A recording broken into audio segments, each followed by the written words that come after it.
Hello and welcome to this special series where we're really trying to make some sense out of the crash of 2008 and figure out a way to come back out of it.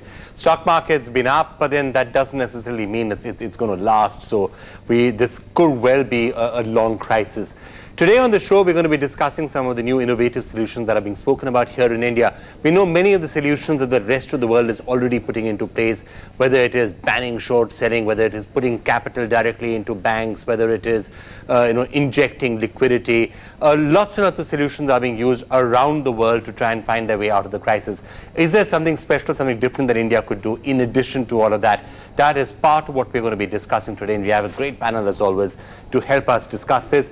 Montek Singh Ahluwalia joins us to shed some light on whether some sort of a spending on infrastructure and stuff like that is something additional that India can do. Montek, thanks so much for joining us.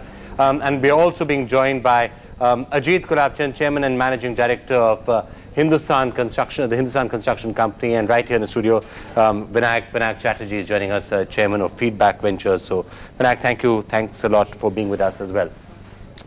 But before we go to any of our guests and take a look at some of those solutions, let me quickly go across to Amitabh, who's got some of the major news headlines and news stories. Thanks a lot, Amitabh. Right, so we are discussing innovative ways that India could perhaps think about of getting out of the crisis. As I said, many countries around the world really tackling this by liquidity. You cut interest rates, you pump money into banks, and you try and solve the problem that way. But there are other ideas also. Now, many people are saying this is like the new Great Depression. No one quite knows how bad this is going to get. It could all get over in the next 1 month, and then we can all sit back and relax. But there's a second possibility. What if this is another Great Depression? What if this is a repeat of what happened in the 1930s around the world? If something like that happens, then perhaps India needs to think about some of the other solutions as well. For example, should India launch a spending mission? Now, these are some of the lessons from history perhaps that we can draw. The worst crisis we have faced yet in this world, at least in the last 100, 150 years, the Great Depression of 1930. Now, at that time, many countries used a solution which was suggested by Keynes. And that really was a solution that was based on spending their way out of the crisis. So country after country, Sweden, Germany, the United States, increased public spending. They spent on public works, infrastructure in other words, to come out of the crisis. Now, this is therefore a reason why some people are feeling that this could be one of the solutions right now. India should spend heavily in areas like infrastructure. We already know that there's something like $570 billion spent scheduled in this 5-year plan. Perhaps a lot of that can be accelerated. Perhaps India can say we must really go out and build infrastructure, especially because this is something that India actually needs desperately. It has to be built at some time. What better time than to build it right now?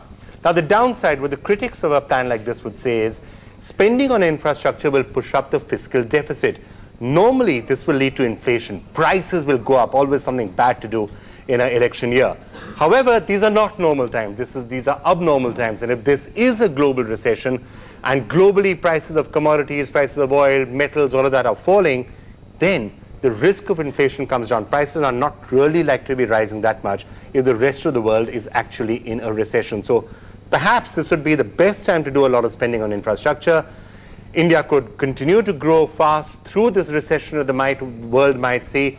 And when the world recovers, India, surprise, is well positioned with shiny new infrastructure, something, in other words, that it actually needs desperately in any case. Well, that at least is one of the theories that is out there doing the rounds. Let me now go across to the Deputy Chairman of the Planning Commission, Montek Singh Ahluwalia, for joining us, and let me see what he thinks of all of this.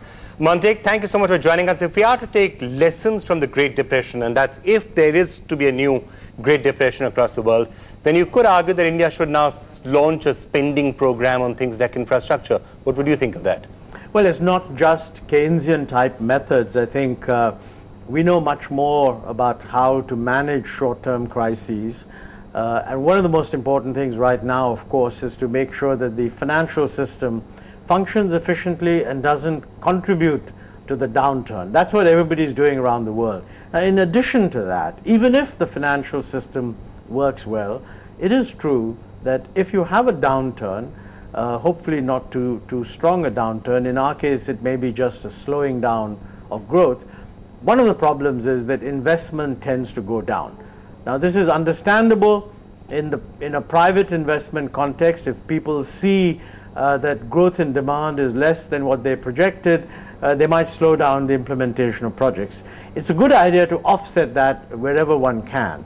And one of the important areas you can offset it is investment in infrastructure. I mean, that's because investment in infrastructure is not geared to current demand or even to demand for the next year or two. It's really geared to demand for the next 10 or 15 years. And therefore, that's the logical thing for us to try to step up. And I think basically it is an extremely important contra-cyclical tool which should be used as much as it can be. All right, now there are of course many people who would worry about the impact of this on the deficit, the fiscal deficit, and also the larger deficit that people say is the figure which we should really look at. But then there are others of course who will argue that in a global recession, as I was just saying, you may not be likely to see runaway inflation, especially if commodity prices start to really go down. Yes, that's essentially the Keynesian argument.